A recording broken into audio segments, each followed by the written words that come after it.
protest being staged by disabled war veterans in front of the building of the War Veterans Ministry entered its fifth day. They are not backing down from their demand for the resignation of Minister Predrag Matic.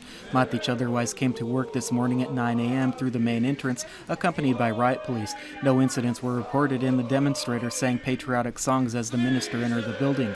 After calling on all of the country's top political leadership to meet with them, the demonstrators received a response from President Ivo Josipovic. On behalf of the President, Armed Forces Chief of Staff General Dražen Lovrić invited the protest organizers to meet. The protesting war veterans called on the President to come to them. According to today's edition of the daily newspaper Jutarnji List, police have found a sizable collection of valuable paintings in a cottage owned by Zagreb Mayor Milan Bandic near the town of Samobor. The article cites unnamed sources as saying that a new investigation has been launched to determine how he came into possession of the artwork, mainly paintings by contemporary Croatian artists. Bandic and 11 of his associates are being held in investigative custody on suspicion of corruption and abuse of office in numerous cases.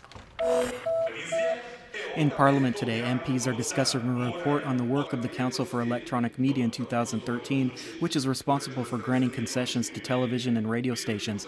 MPs are also expected to vote on amendments to the law governing the election of the Croatian president, which came under criticism from members of the opposition because these changes are being made so close to the upcoming presidential elections. The fate of the Immunology Institute remains uncertain. Its employees are on strike due to unpaid salaries, while yesterday Croatian television reported about documents confirming that blood plasma is being discarded. Although the Croatian government did not reach any decisions at its cabinet session yesterday that would indicate a solution to the problem, this morning the Economic Affairs Ministry spokesman indicated that finances may be secured from a financial institution to keep the institute running and productive for the next year. However, he could not provide any details as to the nature of this possible financing. Economic Affairs Minister Ivan Vrdoljak today said that the government has secured natural gas supplies for this winter so that citizens need not be concerned in this regard. He noted that even if Russia cuts off natural gas deliveries, Croatia is in a better position than most European Union member states thanks to its own production capacity and stockpiles. As they continued their state visit to Croatia, the Danish royal couple was received in the coastal city of Split today. Queen Margrethe, who once studied archaeology, was greatly interested in touring the remains of the Roman Emperor Diocletian's palace, which became the city center. An agreement on exchanges of archaeological experts and the digitization of archival materials donated by a famed Danish archaeologist to the city was also signed. In sports, in UEFA Europa League action last night, Rijeka defeated Dutch team Feyenoord in a home match with a score of 3-1. Meanwhile, Zagreb's Dinamo suffered another defeat in its league group, this time in a match against Austrian team Salzburg with a score of 4-2.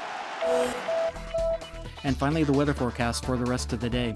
Skies will be mostly overcast inland, accompanied by occasional rainfall, with a chance of snow only at the higher elevations. Occasional precipitation can also be expected on the northern coast, while skies will be partially to mostly clear in Dalmatia.